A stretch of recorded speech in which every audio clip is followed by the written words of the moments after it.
Hello guys, welcome back to your YouTube channel Entrance वाला. This is Parmeet, your English teacher. और जैसे कि हमने देखा कि पार्ट्स ऑफ स्पीच में हम most of the parts of speech cover कर चुके थे and our last parts of speech that is interjection, वो हमारा लेफ्ट था अभी.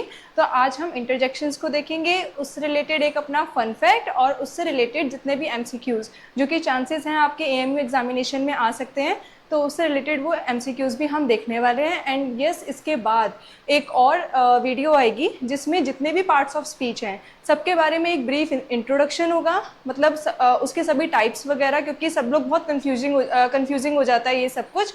तो एक ही PPT में, एक ही वीडियो में उन सबके टाइप्स को एक बार डिफ्रेंशिएट कर लेंगे, एक बार उनको फिर से रिवाइज कर लेंगे and then we will move towards the MCQs जो कि प्रीवियस ईयर पेपर में भी पूछे जा चुके हैं पार्ट्स ऑफ स्पीच से रिलेटेड. तो yes, this is Parmeet and अभी जो हम स्टार्ट करने वाले हैं topic and that is our interjection. तो इंटरजेक्शन के बारे में आज हमें सीखना है. पार्ट्स ऑफ स्पीच में से एक पार्ट है जो कि हमारा क्या है, इंटरजेक्शन, और उसके कितने टाइप्स होते हैं या कितने तरीके से हम इंटरजेक्शन को क्लासीफाई कर सकते हैं वो हमें इस वीडियो में देखना होगा. चलिए, तो पार्ट्स ऑफ स्पीच क्या थे? पार्ट्स ऑफ स्पीच वो वर्ड्स की कैटेगरीज हैं जिनके बेस्ड पे जब वो सेंटेंस में यूज़ होती हैं तो उनके बेसिस पर उनको एक कैटेगरी में क्लासिफाई कर दिया जाता है. अलग अलग बहुत सारे वर्ड्स हैं इंग्लिश में, तो जब हम उन वर्ड्स को यूज़ करते हैं सेंटेंस में तो हर वर्ड एक अलग क्लासिफिकेशन को शो करता है. तो कौन सा वर्ड क्या चीज़ शो कर रहा है, कौन सा, कोई वर्ड नाउन होगा पूरे सेंटेंस में, कोई वर्ब होगा, कोई प्रोनाउन होगा, ठीक है, कोई एडवर्ब होगा, कोई एडजेक्टिव होगा, कोई कंजक्शन होगा, और या फिर कोई वर्ड इंटरजेक्शन होने वाला है. तो यही हमारे पार्ट्स ऑफ स्पीच हैं. इसमें से हम ये सारे पार्ट्स ऑफ स्पीच कवर कर चुके थे और जो लास्ट हमारा आज होने वाला है that is interjection. Okay, next is, चलिए, तो अब इंटरजेक्शन है क्या? तो इंटरजेक्शन बड़ा इजीएस्ट टॉपिक है. मैं कहूँगी कि सारे टॉपिक्स में से, इवन कि नाउन से भी ज़्यादा इजी हमारा इंटरजेक्शन हो जाता है. इंटरजेक्शन में क्या होता है कि हम सिर्फ जो हमारी कोई फीलिंग हो गई, जैसे हमने एब्स्ट्रैक्ट नाउन में पढ़ा था, एब्स्ट्रैक्ट नाउन क्या होते हैं, किसी भी फीलिंग को रिप्रेजेंट करते हैं जिसको हम सिर्फ फील कर सकते हैं, देख सकते हैं, उसको हम टच नहीं कर सकते, राइट. तो ये हमारा इंटरजेक्शन ये उसी काइंड की तरह होता है. इंटरजेक्शन एक वो पार्ट ऑफ स्पीच है जो कि किसी भी चीज़ किसी भी चीज़ को फील करवाने में हेल्प करवाता है. जैसे इज अ वर्ड और group of words use to express, एक मिनट, use to express sudden feelings और इमोशन. कोई भी सडन, अच्छा अब एक वर्ड ध्यान रखिएगा, सडन. सडन का मतलब है कि अचानक या फिर एकदम. अगर हम कोई भी जैसे अब ये जो वर्ड्स है ना, ये हम अपनी डेली लाइफ में बहुत ज़्यादा यूज़ करते हैं. जैसे हमारे साथ कुछ अच्छा हो गया तो हम कहेंगे अरे वाह आज तो ये अच्छा हो गया. अगर कुछ बुरा हो गया तो हम करेंगे शिट यार ये क्या हो गया हमारे साथ. तो ये जो वर्ड्स हैं जिनका हम यूज़ करते हैं अपनी सडन फीलिंग्स को एक्सप्रेस करने के लिए, वही जो वर्ड्स हैं हमारे इंटरजेक्शन कहलाएंगे. तो सडन का बिल्कुल ध्यान रखिएगा कि जो अचानक हो जाए, जो एकदम हो जाए. तो इंटरजेक्शन इज अ वर्ड और group of words use to express sudden feelings और इमोशंस. वो हमारी कोई भी इमोशन भी हो सकता है और कोई भी फीलिंग भी हो सकती है. फॉर एग्जाम्पल, ये हमें क्या क्या शो कर सकता है, या तो हम बहुत ज़्यादा खुश होंगे तो ये हैप्पीनेस शो करेगा. अगर हम किसी चीज़ की वजह से बहुत दुखी हैं तो ये सैडनेस शो करेगा. देन इज जब हम किसी चीज़ को देखकर बहुत अचानक से सरप्राइज हो जाते हैं, राइट. तो ये सरप्राइज जो है, ये सरप्राइज को भी शो करता है. किसी भी चीज़ के टुवर्ड्स हमारा पेन को शो कर सकता है. किसी भी चीज़ के टुवर्ड एंगर हो गया या फिर अप्रूवल हो गया कि हम आपका ये काम करने के लिए रेडी हैं. तो ये सारी कुछ इमोशंस हैं या कुछ फीलिंग्स हैं जिनको इंटरजेक्शंस रिप्रेजेंट करते हैं. Happiness, sadness, anger, approval, surprise, pain and happiness, sadness. ठीक है, ये सारे हमारी फीलिंग्स और इमोशंस हो गए, right. It is not grammatically connected to the rest of the sentence. हाँ, ये चीज़ बड़ी इंपॉर्टेंट है. जैसे अब हमने देखा इंटरजेक्शन हमारे ग्रामर के अंदर ही आता है, बट ये सेंटेंस में ग्रामेटिकली कनेक्टेड नहीं होता है. जैसे कि जब हमने नाउन और एडवर्ब वगैरह पढ़ा था तो उसमें हमने ये देखा कि कोई चीज़ बिल्कुल मिडिल में ही यूज़ होगी, कोई चीज़ बिल्कुल स्टार्टिंग में ही यूज़ होगी, इसके साथ हेल्पिंग वर्ब लगना ज़रूरी है, इसको इसके साथ यूज़ करना ज़रूरी है, ये नाउन की विशेषता बता रहा है तो उसको उसके साथ यूज़ करना ज़रूरी है. बट ऐसा इसमें कोई भी पर्टिकुलर रूल नहीं होता. तो ये सेंटेंस में ग्रामेटिकली कनेक्टेड नहीं होते हैं. ये सिर्फ एक स्ट्रॉन्ग फीलिंग एक्सप्रेस करेंगे जो कि आप चाहे स्टार्टिंग में लगा सकते हैं, चाहे आप मिडल में लगा सकते हैं, बट इसका एक फैक्ट है कि इसको हम most of the time sentence की स्टार्टिंग में ही यूज करते हैं। ओके, अब इसी में आगे देखते हैं। चलिए, अब इससे रिलेटेड कुछ इंपॉर्टेंट पॉइंट्स हैं कि ये पहला पॉइंट तो हमने क्लियर पढ़ लिया कि सडन इमोशन, सडन मतलब अचानक, एकदम से, ठीक है। तो it expresses the sudden emotion and it is followed by a exclamatory mark. ये बड़ा ध्यान रखिएगा, जब भी हम सेंटेंस की स्टार्टिंग में कोई भी इंटरजेक्शन वर्ड यूज कर रहे हैं, जैसे कि हो रहे हैं अल्लास या फिर कोई भी ओ हो गया, वाव हो गया, तो ये सारे जो वर्ड्स हैं ये इंटरजेक्शन वर्ड्स कहलाते हैं और इनको पहचानने का एक तरीका है कि इनके बाद हमेशा हम एक्सक्लेमेटरी का साइन भी यूज करते हैं। Next, mostly used at the beginning of a sentence. ये ज्यादातर सेंटेंस की स्टार्टिंग में ही यूज किया जाता है, beginning of the sentence, and sometimes separated by a comma. और कभी कभी जब भी हम सेंटेंस की स्टार्टिंग में, ठीक है, कोई भी इंटरजेक्शन वर्ड यूज करते हैं और उसके बाद हमने एक्सक्लेमेटरी मार्क लगा दिया, तो sometimes it is separated by a comma और इसके बाद आपका rest of the sentence begin हो जाता है, राइट। तो इंटरजेक्शन क्या है? ये सडन फीलिंग को या सडन इमोशन को एक्सप्रेस करता है। इनके बाद जो वर्ड्स हैं इंटरजेक्शन वर्ड, उनके बाद हम एक्सक्लेमेटरी साइन का यूज करते हैं।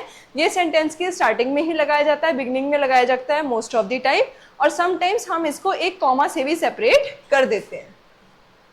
चलिए, हाँ जी, अब ये कुछ कॉमन इंटरजेक्शन टर्म्स हैं जो हम बचपन से देखते आ रहे हैं, जो हम 3rd या 4th क्लास से सीखते आ रहे हैं कि किस तरह से हम सेंटेंस की स्टार्टिंग में इनको जब हम यूज़ करते हैं तो वो किस तरह का इमोशन शो करता है। तो ये कुछ इंटरजेक्शन वर्ड्स हैं और ये उसकी फीलिंग या इमोशन है कि अगर हम ये वाला वर्ड यूज़ करेंगे तो वो कौन सी पर्टिकुलर इमोशन या कौन से पर्टिकुलर फीलिंग को डिनोट करेगा, राइट। तो अब पहला हमारा वर्ड है वाव। अब जो वाव है वो जाहिर सी बात है सरप्राइज। जब हमसे कोई अचानक मिलने आ जाए या हमें कोई गिफ्ट दे तो हमारा पहला रिएक्शन क्या होता है? वाव, राइट। तो इसका मतलब कि हम लोग बहुत सरप्राइज हो रहे हैं। तो जब भी हम सरप्राइज हो जाएं और वो हमें एक्सप्रेस करना हो, हमें अपनी सरप्राइज वाली फीलिंग को एक्सप्रेस करना हो सेंटेंस में, तो हम वाव इंटरजेक्शन वर्ड का यूज करते हैं। अब ये जो ओ है, ये वाला वर्ड, ये मतलब सैडनेस में भी यूज कर सकते हैं, हैप्पीनेस में भी यूज कर सकते हैं, बट इसकी एक कंडीशन है कि चाहे वो सैडनेस हो चाहे वो हैप्पीनेस हो, वो होती हमारी सडन फीलिंग है। सडन मतलब एकदम अचानक, जो बात हमें अचानक पता लगे। अब वो कोई बहुत अच्छी भी हो सकती है और वो कोई बहुत बुरी बात भी हो सकती है, राइट। तो जो ओ है वो पर्टिकुलर नहीं है कि हम हैप्पीनेस के लिए सैडनेस के लिए यूज कर रहे हैं, बट हाँ इतना जरूर हम श्योरली कह सकते हैं कि ये हमारी कोई भी सडन फीलिंग हो सकती है, राइट। अब जैसे कि हमारा 3rd वर्ड है अल्लास। अब ये हमारा स्पेसिफिक है कि ये जो वर्ड है ये हमेशा सैडनेस के लिए ही यूज होगा। जैसे वाव हमेशा सरप्राइज के लिए और अल्लास हमेशा सैडनेस के लिए, राइट। अब नेक्स्ट करते हैं हुर्रे। अब ये जो हुर्रे हो गया, ये पर्टिकुलरली हम किसके लिए यूज कर रहे हैं? अपना हैप्पीनेस के लिए। ओके जी। अब नेक्स्ट है ऊप्स। अब ऊप्स हम कब बोलते हैं? कि जब हमसे कोई गलती हो जाए, ऊप्स सॉरी बाय मिस्टेक ये हमसे गलत हो गया, राइट। तो ये जो ऊप्स वर्ड है ये भी एक हमारा इमोशन है, राइट। जब हम कोई चीज गलत कर दें, ओके, तो हम बोलते हैं ना ओ आई एम सॉरी, या फिर अब देखो ओ भी यहाँ पर मिस्टेक के लिए भी यूज होगा। तो जैसे मैंने बताया ना, ओ हम हैप्पीनेस, सैडनेस या फिर मिस्टेक के लिए भी यूज कर सकते हैं। तो उसी तरह से एक और वर्ड है ऊप्स, जिसको हम हमेशा मिस्टेक के लिए ही यूज करते हैं, ठीक है। अब ये आ जो वर्ड है ये हमारा रिलीफ के लिए यूज हो रहा है, ठीक है। उसके बाद ब्रावो जो है वो एप्रिसिएशन के लिए, ठीक है। जैसे जब हम किसी को एप्रिसिएशन करना चाहें, कोई अच्छा काम करता है ना, तो Bravo, you have done a great job, you have did a great job, ठीक है। तो ये हमारा जो है एप्रिसिएशन के लिए वर्ड्स यूज होंगे। तो ये कुछ इंटरजेक्शन वर्ड्स हैं जो हम अपनी डेली लाइफ में मतलब कॉमनली हम इसको यूज कर देते हैं, जैसे कि wow, oh, alas, hurray, oops, and bravo, right. अब इसमें हम आगे बढ़ेंगे। चलिए, अब इसके टाइप्स के बारे में जानते हैं। अब जो इसके टाइप्स होते हैं ना, जैसे हमने बाकी सब में पढ़ा था, जैसे अगर आपने पहले की वीडियोस नहीं देखी है तो उनको पहले सीख के आओ। ओके, तो जैसे हमने बाकी के टाइप्स के बारे में पढ़ा था कि नाउन के साथ यहाँ 8 टाइप होते हैं, प्रोनाउन के 7 टाइप्स होते हैं, एब्स्ट्रैक्ट, अपना डिमॉन्स्ट्रेटिव, पोजेसिव। तो ये सब लर्न करना हमारे लिए थोड़ा सा टफ टास्क था, क्योंकि हम इस चीज़ में कंफ्यूज हो रहे हैं कि कितने टाइप्स किस में हैं और कौन सा वाला टाइप किस कैटेगरी में आएगा, क्योंकि ऐसे बहुत सारे पार्ट्स ऑफ स्पीच है जिसमें कुछ सेम टाइप्स भी यूज किए जा रहे हैं। बट इंटरजेक्शन के टाइप्स को लर्न करना वेरी ईजी है, ईजीएस्ट है। क्यों? क्योंकि उसमें हम एक पर्टिकुलर नेम को यूज नहीं कर रहे हैं और ना ही ये कंफ्यूजिंग है, राइट। तो इसका पहला टाइप है जब हम कोई भी खुशी को जताना चाहें। जैसे हमने इससे पहले वाली स्लाइड में हमने जो अपना एक टेबल सी देखी थी, उसमें जो हमारे इमोशंस थे वही हमारे टाइप्स कहलाएंगे, हैप्पीनेस, सैडनेस, अपना मिस्टेकन, ओके। तो ये सारे जो हमारे इमोशंस थे यही हमारे इंटरजेक्शन के टाइप्स कहलाते हैं। इसमें इतना कुछ अपना लर्निंग वाला चीज़ है नहीं, राइट। तो अब पहला हमारा टाइप कौन सा हो गया, जॉय हो गया या फिर हैप्पीनेस हो गया। जब हम किसी भी सेंटेंस में एक हैप्पी मूड को शो कर रहे हैं, एक हैप्पी इमोशन को शो कर रहे हैं, तो उसमें हमारे मोस्ट कॉमनली 3 इंटरजेक्शन वर्ड का यूज कर सकते हैं। First is hurray, then is wow and third is great. अब इसका एक एग्जांपल देखते हैं। Hurray we won the match. अब कोई मैच जीता है यानी कि वो हैप्पी है, वो अपनी हैप्पीनेस को शो कर रहा है, राइट। तो यहाँ पर हमने इन तीनों में से हुर्रे इंटरजेक्शन वर्ड का यहाँ पर यूज कर दिया। तो पहला टाइप हमारा क्या हुआ इंटरजेक्शन का, जॉय या हैप्पीनेस, जिसमें हम हुर्रे, वाओ और ग्रेट जैसे इंटरजेक्शन वर्ड्स का यूज कर सकते हैं। नेक्स्ट, अब आ गया सॉरो या सैडनेस। जॉय और हैप्पीनेस हो गया, मतलब वो उस सेंटेंस में बहुत खुश थे। अब सैडनेस की बात करते हैं। अगर हम किसी वजह से दुखी हों और हमें अपना वो वाला इमोशन रिप्रेजेंट करना हो, जैसे अब सॉरो है तो हम यहाँ पर अलास का यूज करते हैं और ओहनो का यूज करते हैं, ओके। अब जैसे इसका एग्जांपल देखते हैं, alas the poor man died. अब कोई इंसान मर गया तो उसके लिए हम कैसी फीलिंग शो करेंगे, हम सैड फीलिंग शो करेंगे, हम सैडनेस शो करेंगे सेंटेंस में। तो यहाँ पर जो हमारा इंटरजेक्शन वर्ड यूज हो गया वो हो गया हमारा अलास। चलिए सरप्राइज। अब सरप्राइज की बात करते हैं। अब सरप्राइज में क्या है कि जब भी हमें कोई अचानक चीज़ पता लगती है तो हम उस चीज़ को पता करने के बाद बहुत ज़्यादा सरप्राइज हो जाते हैं कि अरे ये कैसे हुआ, या फिर अगर कोई अच्छी बात है कि अरे वाह ये कब हुआ या ये कैसे हो गया, राइट। तो सरप्राइज के लिए हम 3 वर्ड्स का यूज़ करेंगे, ओ, व्हाट और वाओ। जब हमें कोई ग्रेट न्यूज़ मिलती है, क्या ऐसा सच में हो गया, मतलब हम इस तरह से अपनी फीलिंग को एक्सप्रेस करते हैं ना कि अरे वाह ये कब हुआ, राइट। और अब ये व्हाट थोड़ा डिप्रेसिंग मैनर में भी हो सकता है, सैड मैनर में भी हो सकता है। तो ये ऐसे वर्ड्स हैं सरप्राइज वाले जो कि आप हैप्पी के अंदर भी रख सकते हो, सैड के अंदर भी रख सकते हो, कोई मिस्टेक के अंदर भी रख सकते हो, आप किसी भी कैटेगरी के अंदर रख सकते हो। बस हाँ, आपको ये होना चाहिए कि ये एक सडन फीलिंग होनी चाहिए और ये सरप्राइजिंगली आपको कोई चीज़ पता लगनी चाहिए। इसका एग्जाम्पल देखते हैं, ओ आई डिडंट नो डैट। तो अब किसी ने इसको कोई बात बताई, सपोज करो मुझे कोई बात बताई, तो मैं बहुत सरप्राइज हो जाऊंगी कि अच्छा ऐसा था, मुझे तो ये पता ही नहीं था। तो इसी तरह से जो तीनों वर्ड्स हैं ये सरप्राइज के लिए यूज किए जाते हैं। तो पहला टाइप था हमारा जॉय और happiness, then is sadness and third one is अपना सरप्राइज। नेक्स्ट देखते हैं, अब आ गया हमारा पेन या एंगर। अब जब हमें किसी चीज़ के टुवर्ड्स, जब हमें कोई चोट वगैरह लग जाए, हमें पेन हो रहा है या फिर हमें किसी पर्सन के टुवर्ड्स या किसी बात के लिए गुस्सा आ रहा है, हमें एंगर हम शो करना चाहते हैं, तो उसमें हम कौन कौन से वर्ड्स यूज़ कर सकते हैं। हमारा हो सकता है आउच, जब हमें चोट लग जाए, हो सकता है एंड हे हो सकता है, ठीक है। अब एंगर में हे कैसे हो जाएगा, he don't dare to do this. जब हमें किसी पे गुस्सा है तो हम एक बार वार्निंग दे सकते हैं उसको कि ऐसा करने की ज़रूरत नहीं है। तो ये हमारे 3 वर्ड्स हैं जो कि आप पेन में भी यूज़ कर सकते हैं और एंगर वाली कैटेगरी में भी इसको यूज़ कर सकते हैं। For example, ouch that hurts. अब कोई चीज़ है, उसको लग गया, उसको चोट लग गई, तो वो क्या बोलेगा कि आउच डैट हर्ट्स। तो इस तरह से हमारी चौथी कैटेगरी जो हो जाती है वो हो जाती है पेन या फिर एंगर। ओके, अब अगला जाते हैं अप्रूवल और प्रेज। जब हम किसी, इसको सुनो, जब हम किसी चीज़ के टुवर्ड्स, अगर हमसे कोई परमिशन मांग रहा है तो हम उसको अप्रूवल दे रहे हैं कि हाँ आप ये कर सकते हो, या फिर किसी ने जब कोई काम किया है तो हम उसको प्रेज कर रहे हैं कि वेरी गुड, आपने बहुत अच्छा काम किया। प्रेज का मतलब जानते हो, किसी की तारीफ करना, किसी को प्रेज करना, राइट। तो जब हम किसी भी चीज़ को अप्रूव करें या फिर मतलब वो काम अप्रूव हो गया यानी कि वो अच्छे से हो गया। सपोज करो मुझे किसी ने कहा कि आपको एक फाइल तैयार करवानी है, मुझे मेरी प्रिंसिपल ने कहा, और मैं अपनी बहुत सारी मेहनत लगा के वो फाइल रेडी कर रही हूँ और मैं 5 दिनों बाद उनके पास लेके जा रही हूँ। तो पहली चीज़ वो मेरी फाइल को अप्रूव कर दे। मेरी पहली एक्सपेक्टेशन क्या होगी कि वो मेरी फाइल को अप्रूव कर दे कि हाँ आपका जो काम है वो सही है। और दूसरी चीज़ क्या होगी कि अगर उनको मेरी फाइल एक्चुअल में पसंद आई है तो वो मुझे उसके लिए प्रेज करे। ये मेरी 2 एक्सपेक्टेशन रहने वाली हैं। तो यहाँ हमारे 2 चीज़ों को शो करते हैं, अप्रूवल और प्रेज। चलिए, तो अप्रूवल और प्रेज में हमने क्या देखा कि जब भी हमारे काम को कोई अप्रूव कर दे या फिर हमारे काम को कोई प्रेस करे। अब इसके एग्जांपल्स में क्या क्या आ जाएंगे, Bravo, well done and excellent. ठीक है, तो अब Bravo you performed very well, तो ये एक तरह का हमें प्रेज मिल रहा है कि हाँ हमने बहुत अच्छा परफॉर्म किया, बहुत अच्छा परफॉर्मेंस रहा हमारा।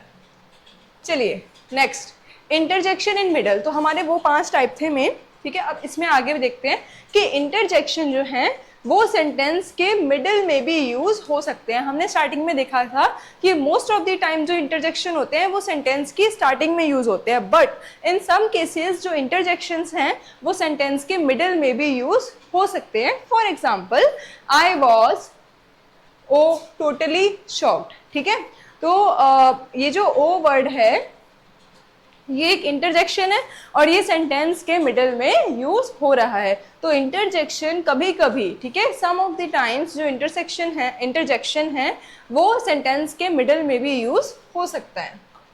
चलिए अब हम गलतियां क्या क्या कर देते हैं इंटरजेक्शंस को पहचानते टाइम, इंटरजेक्शन को लिखते टाइम या इंटरजेक्शंस को यूज करते टाइम। तो वो जो कॉमन मिस्टेक्स है जो हमें अवॉइड करनी है उसको सीख लेते हैं। पहला कि इंटरजेक्शन विदाउट इमोशन, कि हम इंटरजेक्शन तो वर्ड लगा रहे हैं बट अगर आपके सेंटेंस में किसी इमोशन को रिप्रेजेंट नहीं हो रहा है, किसी इमोशन का रिप्रेजेंटेशन नहीं हो रहा है, तो इंटरजेक्शन लगाने का कोई फायदा ही नहीं है। Next is forgetting exclamation mark. और कुछ बच्चे जो हैं वो इंटरजेक्शन वर्ड तो यूज कर देते हैं बट उसके आगे जो हमारा एक्सक्लेमेटरी साइन है वो यूज करना भूल जाते हैं। एंड कंफ्यूजिंग विद कंजक्शन, है ना। और अब जब जैसे हमने इससे पिछली वीडियो में कंजक्शन के बारे में पढ़ा था, अगर आपने वो नहीं देखा है तो कंजक्शन वाली वीडियोस देखिए। तो उसमें क्या है कि कुछ जो इंटरजेक्शन है, जो बच्चे हैं कंजक्शन और इंटरजेक्शन में कंफ्यूज होकर इंटरजेक्शंस को कंजक्शन से रिप्लेस कर देते हैं और उसी को इंटरजेक्शन समझ लेते हैं। ठीक है, तो ये हमें नहीं करना है। तो 3 काम हैं जो हमें नहीं करने हैं। तो करेक्ट हमारा क्या होगा, alas he failed the exam. तो ये कौन सी वाली कैटेगरी में आएगा, ये हमारी सैडनेस वाली कैटेगरी में आएगा। चलिए अब इसमें नेक्स्ट देखेंगे। ठीक है, अब अगर आपके पास इंटरजेक्शन से रिलेटेड कोई एमसीक्यू आता है एग्जाम में तो आपको किन किन पॉइंट्स को ध्यान में रखना है वो देख लीजिए आपके entrance level point of view से। कि पहला कि क्वेश्चन आ सकता है कि इंटरजेक्शन को आइडेंटिफाई करिए।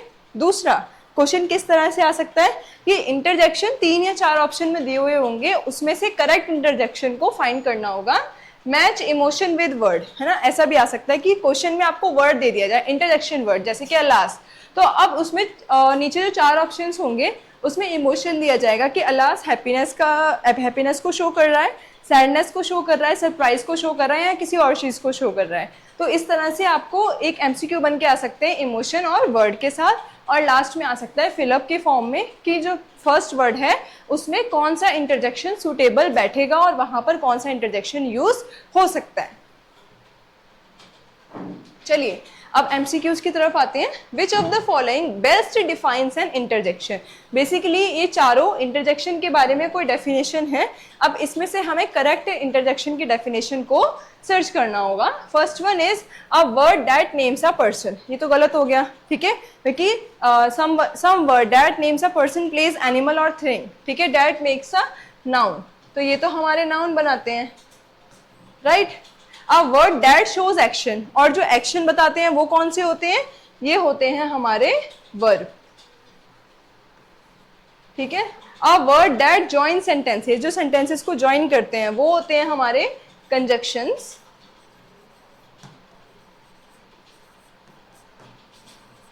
और a word that expresses the sudden feeling, तो सडन फीलिंग वाले हमारे क्या आ जाएंगे, interjection. So this is the correct definition of interjection. चलिए next, identify the interjection in the sentence. अभी सेंटेंस है, इसमें इंटरजेक्शन ढूंढना है, वेरी इजी, क्योंकि यहाँ पर एक्सक्लेमेटरी साइन लगाएं और ये जो हुर्रे है ये कौन सी फीलिंग को शो करेगा, ये हमारी हैप्पीनेस वाली फीलिंग को शो करेगा। तो D is the correct option. चलिए, which punctuation mark is mostly use with interjection. Very easy, कौन सा पंचुएशन मार्क हम इंटरजेक्शन वाले वर्ड के बाद में यूज करते हैं, full stop, question mark, comma या exclamation mark. It's exclamation mark. चलिए, विच इंटरजेक्शन एक्सप्रेसेस सैडनेस। अब इन चारों में से सैडनेस कौन सा बता रहा है? Wow, Bravo, alas and hurray. तो यहाँ पर सी ऑप्शन जो है अलास, वो हमारा क्या बता रहा है? सैडनेस को शो कर रहा है। Choose the interjection showing surprise. ठीक है, अब सरप्राइज का ध्यान रखिएगा। देखो ऊप्स जो है वो किसके लिए था? हमारा मिस्टेक के लिए। Second is oh, third is alas. Alas हमारा था सैडनेस के लिए और ब्रावो हमारा था हैप्पीनेस के लिए। तो हमारा सरप्राइज के लिए कौन सा बचेगा यहाँ पर? Second option, that is O. चलिए next, which sentences uses an interjection correctly. इसमें से कौन सा सेंटेंस है जिसमें इंटरजेक्शन को करेक्टली यूज किया गया है? मतलब उस सेंटेंस में कोई मिस्टेक नहीं है, इमोशन करेक्ट है, इंटरजेक्शन वर्ड करेक्ट है, इमोशन से करेक्टली कनेक्ट कर रहा है और उसके बाद एक्सक्लेमेटरी साइन का भी यूज हो रहा है। तो पहला देखते हैं, alas he failed the exam. अब अलास तो ठीक है, लेकिन यहाँ पर क्या मिसिंग है? यहाँ पर एक्सक्लेमेटरी साइन नहीं था, तो ये ऑप्शन नहीं होगा। Wow I like this movie, यहाँ पर भी एक्सक्लेमेटरी साइन मिसिंग है, तो ये भी नहीं होगा। ही वाओ कंप्लीटेड द वर्क, तो वाओ पहले आएगा इसमें पहली बात, और उसके बाद इसमें एक्सक्लेमेटरी साइन भी नहीं है, तो ये भी नहीं होगा। तो C is our correct option, wow this is amazing, क्योंकि इसमें जो दिस इज अमेजिंग है, ठीक है, अब वो एक अच्छी चीज़ है, ठीक है, तो उसमें वाओ का यूज़ हो रहा है। उसके बाद वाओ वर्ड के बाद इसमें एक्सक्लेमेटरी साइन का भी करेक्ट यूज हो रहा है, तो this is our correct sentence in which interjection is placed very correctly. चलिए नेक्स्ट, इंटरजेक्शंस आर ग्रामेटिकली, ठीक है, वो ग्रामेटिकली कैसे होते हैं? मैंने अभी बताया था कि वो क्या ये ग्रामेटिकली सेंटेंस पर डिपेंड करता है या फिर ग्रामेटिकली फ्री होता है, इंडिपेंडेंट होता है। कनेक्टेड टू द सेंटेंस, ये नहीं होगा। Independent of the sentence, yes, कि ये हमेशा सेंटेंस से ग्रामेटिकली इंडिपेंडेंट होते हैं, यानी कि इनका उस सेंटेंस के रिलेटेड किसी भी हेल्पिंग वर्ब वगैरह से कोई भी कनेक्शन नहीं होता है। ये ग्रामेटिकली इंडिपेंडेंट ही सेंटेंस में यूज किए जाते हैं। चलिए, अब इसके बारे में fun facts, very easy topic था, ये खत्म भी हो चुका है, और उसके बाद हमारा अब मिक्स एमसीक्यू आएंगे इन सारे टॉपिक से रिलेटेड। तो अब इसका फन फैक्ट देखते हैं। Interjection are small words with a big drama, ठीक है। अब ये तो है भाई कि जब हम सिर्फ एक वर्ड से उस सेंटेंस में इमोशन भर रहे हैं, उस सेंटेंस में फीलिंग भर रहे हैं, तो सोचो वो स्मॉल वर्ड कितना यूजफुल होगा या फिर वो कितना बिग ड्रामा कंटेन करेगा, राइट। तो इंटरजेक्शन जो है वो बहुत ही स्मॉल वर्ड्स होते हैं, but it consist of a big drama. Next, one word oh can mean surprise. अब देखो, जैसे मैंने ओ के बारे में आपको पहले भी बता चुकी हूँ, तो जो ओ वर्ड है वो कई सारी फीलिंग को रिप्रेजेंट कर सकता है। फॉर एग्जाम्पल, ये सरप्राइज भी बता सकता है, ये सैडनेस भी बता सकता है, ये हैप्पीनेस भी बता सकता है, और ये शॉक भी बता सकता है। तो हम ओ को क्या बोलते हैं? Multitasking king. ये हमारा एक मल्टीटास्किंग किंग है जो सारी ही फीलिंग्स को, ये चारों पांचों फीलिंग को एक्सप्रेस कर सकता है। तो मैंने पहले भी बताया था आपको स्टार्टिंग में। Next, interjection don't care about grammar rules, no tense, no subject, no verb, full freedom. यानी कि इसको ग्रामेटिकली सेंटेंस से रिलेट करने का कोई मतलब ही नहीं बनता। ये उसको फर्क ही नहीं पड़ता कि कौन सा टेंस है, कौन सी वर्ब है, कौन सा सब्जेक्ट है, कौन सा ऑब्जेक्ट है, इसको कोई मतलब नहीं है। इसको सेंटेंस में सिर्फ एक इमोशन भरना है, और ये अपने एक्सक्लेमेशन मार्क, हाँ बस इसका एक साथ ही होता है, वो होता है हमारा एक पंक्चुएशन मार्क जिसको हम एक्सक्लेमेटरी मार्क बोलते हैं। तो बस उसको वो चाहिए, और इसको सेंटेंस में किसी भी सब्जेक्ट, किसी भी वर्ब, किसी भी टेंस से कोई भी मतलब नहीं है। तो ये बिल्कुल ही फुल फ्रीडम के साथ जीता है, इसको खुली आज़ादी है, ये कहीं भी कैसे भी और किसी भी सेंटेंस में यूज कर सकते हैं। तो इसी के साथ हमारा इंटरजेक्शन भी खत्म होता है। अब हमारे पार्ट्स ऑफ स्पीच सारे खत्म हो चुके हैं। अभी किसी को डाउट होगा, किसी को कोई भी प्रॉब्लम होगी, तो उसके लिए हम एक और वीडियो लेके आएंगे जिसमें सभी के बारे में मैं एक एक स्लाइड में बताती चलूंगी, और एट द एंड हम अराउंड 15 to 20 MCQ सभी के मिक्स्ड देखेंगे, राइट। क्योंकि एग्जाम में तो मिक्स होके आते हैं, एक एक टॉपिक पढ़ के तो हमें आसान लगता है, बट एक्चुअल टेस्ट हमारा तब होगा जब हम सारे पढ़ लेंगे, उसके बाद हम मिक्स करके उन MCQs को सॉल्व करने का ट्राई करेंगे। तो मिलते हैं नेक्स्ट वीडियो में। Thank you so much.